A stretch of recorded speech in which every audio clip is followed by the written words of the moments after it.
Hello, so this is quite possibly the most last minute video I've ever made. I've just had a load of messages from people like asking how I'm doing, wanting a bit of an update, and I've just been so busy. But I figured I could make a quick 10 to 15 minute video just updating people in my life and how I'm doing, and just not really edit it and kind of put it on. So this video won't really be edited. I'm just gonna like put chunks together of stuff I'm saying. But basically, if you haven't realised by now on my social media, I'm going travelling tomorrow for just over 5 months with my best friend Eve. And it's really exciting. 3 months in, one of our really good friends, Amy, is also joining us. So we're starting in Thailand, ending in Australia, and I can't wait. So I think what most people have been like following my story on, like a recovery update. So I don't know the exact number, but it's been like roughly 45 days since I posted my video Anorexia, This Is My Goodbye, and I basically just turned around my life with my recovery. Things have been going good. Like I've obviously had the odd little blip, like I just had an absolute meltdown one evening crying about my size. But like I said, that was one evening and it's like been 45 days now. I am eating completely normally now. Like I can go to restaurants, I can regulate quantities of food. Like you'll have seen on my Instagram story the other day, I haven't made myself sick in over a week now, and that's pretty huge because, as I've said, it's something I once thought I was like addicted to. I just kind of feel normal. And one step further than normal, I kind of feel just like really good and okay. So like one of the main things I wanted to talk about was that like when I was in the depths of my eating disorder, I literally could not see my size. My friend that I'm going travelling with, Eve, she's like been with me through the entire thing, and we just looked back on some photos of me from like June, July, and we're actually in shock. We didn't realise how small I was. I guess it's because the whole like thing happened so gradually. None of us really had a moment to sit there and think, shit. And it was just strange because like the whole time I was that size, I hated my body. I really thought I was much bigger than I was, I guess because I was getting really confused with the number on the scales compared to other times I've been ill.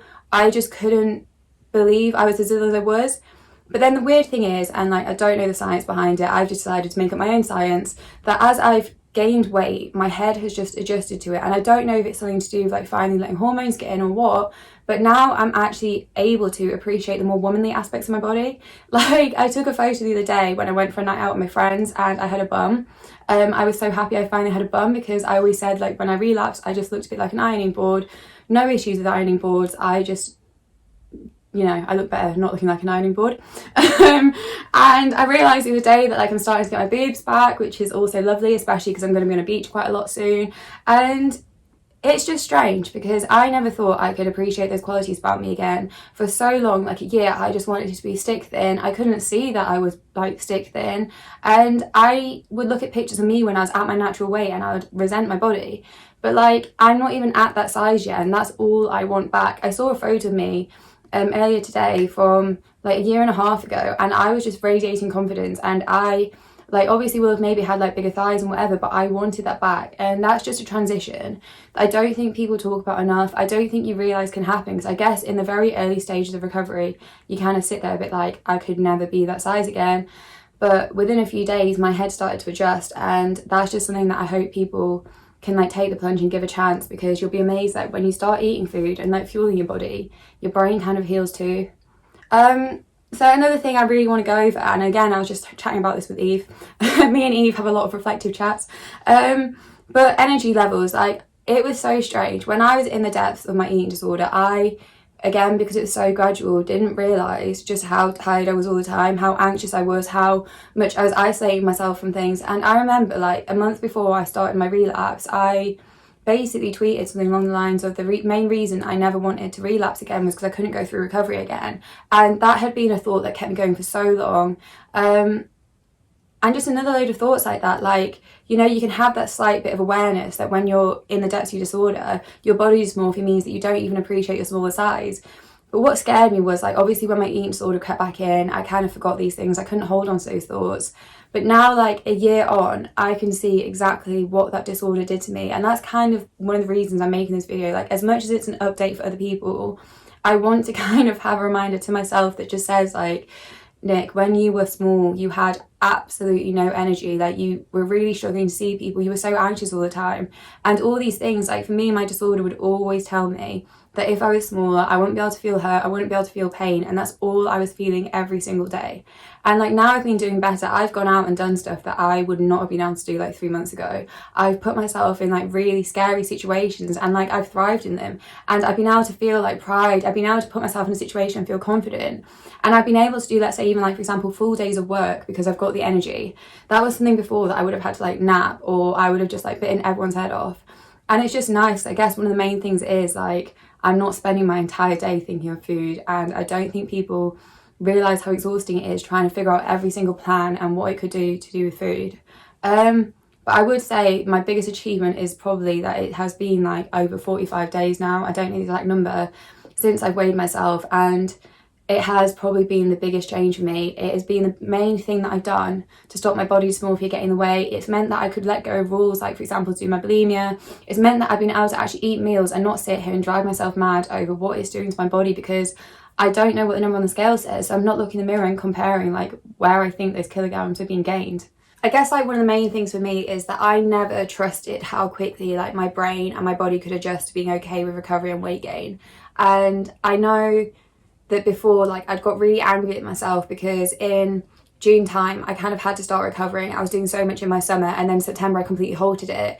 But like again, another discussion between me and Eve, great friendship as you can tell, and we were chatting about it, and we kind of think that like although it completely delayed my recovery for a few months, me just maintaining my lower weight in September, between September and December, meant that I comfortably got to recover my own pace, and I'm no longer angry at myself for taking that time. Like now I'm a few months on and can reflect on it. It was probably the best thing I could do, because like I said, the two of us had not realised how much weight I'd lost and how ill I was until we both looked at photos and just thought like, how did we not notice it? How did we not realise how serious things were? And even if the progress I made between June and September wasn't exactly like what I wanted, even if that meant in September I kind of halted it all, it meant that I didn't get more ill, and I was actually doing myself like well by maintaining the weight I was in September. And it meant that when I finally started recovering in December, I mentally was there and wanting to do it. And I guess that's one of the other things, like when recovering from an eating disorder, what I've learned is you have to be ready mentally, because you can't just start gaining the weight if you're not willing to like try and make the big moves, the mental transitions, if you're not willing to basically just go cold turkey on all of your rules. And I guess that's probably how I got to where I am today, where my main goal was to try and feel like recovered by the time I went traveling. And I got really upset at one point in December because I thought like it would never happen. I was relapsing a little bit at that time before like I turned things around. But even though I've still got a little bit to go with weight gain, my head is mentally there. I am living a normal life and I'm really happy with where I am. I do just want to add, like, I'm sorry I've not posted about mental health in a while. I guess the main reason I haven't is because despite being someone that talks openly about their mental illnesses, and despite someone that is a part of the mental health advocacy community and mental health recovery community, I do think it's really important to take a step back. Like, as much as we should all be so aware of our mental health, like mental health as we know it can be good or bad, we shouldn't let our life become about our mental illnesses. Like obviously, like if you're in the depths of depression, your eating disorder, or like whatever other mental illness you like suffer with, you will have moments where you completely feel absorbed by it. Like that was me back in like May, June. Me and my eating disorder right from like January through till December. Like that was my life. But the whole thing about recovery is like picking yourself up in whatever way works best for you, and that's often like finding out who you are again, finding out what you enjoy, like letting yourself spend time with friends, with your family, and just appreciating the moment you're in. And I guess the greatest thing I've learned in recovery is I do need to talk about mental health, and I do need to talk about it, especially with my friends. But what I need to also do is not let my mental illnesses define my day-to-day life. And if that means taking a step back from the community, taking a step back from talking about my mental health, that is okay, because yes, we need to keep the conversation going, but not at the detriment of who we are and how well we are. That being said, I am still going to post about my mental health when I'm away. I guess it's because like I know I'm going to be super reflective, because I am effectively recovering in a complete parallel to the point I was relapsing. But whereas when I was relapsing into my eating disorder and my depression, I was like at university trying to finish my degree, I am recovering from my eating disorder and I'm no longer in a depressive episode, traveling the world. It couldn't be more different, but it's happening at the same time, and I guess I know I'll think about it But the one thing I'm not going to do is post about it all the time, because I want my travels to be about going out there and experiencing the world. My travels aren't about my mental illness. Like, yes, it is a period of growth. Yes, it is a period of like learning who I am and what I can do and what I'm like capable of. But you can be all those things without fixating on like the illnesses that almost destroyed you. So I guess the nature of my posts in the next couple of months will be more reflective when I do post about it. But like I said, it's not going to be that often. But the one thing I'm not going to do is, so last time I got better from my mental illnesses, I naively thought I would never get ill again. I am going to like keep an awareness of the fact that like obviously my diagnosis, as I've said in a different video, is bipolar disorder, and that will creep up in my life. It will have moments where it just completely feels like it's not there. So I will, when I'm back especially, try and talk every now and then, especially about maybe how that my bipolar disorder affects my life. And as I'm hopefully, well, as I know I will still be doing well in my eating disorder recovery, I think I'm going to do a few more videos on that, but from a really reflective stance of like a few months on and how I coped with it when I was away. But yeah, I'm going to like wrap this video up now because I still have a bit of packing to do, even though my flight is tomorrow. But I guess I just want to leave this video with like a few quick like sentences. One of the main things you need to remember is that it's okay if recovery takes time, and if your recovery takes longer than other people's, you're not a failure.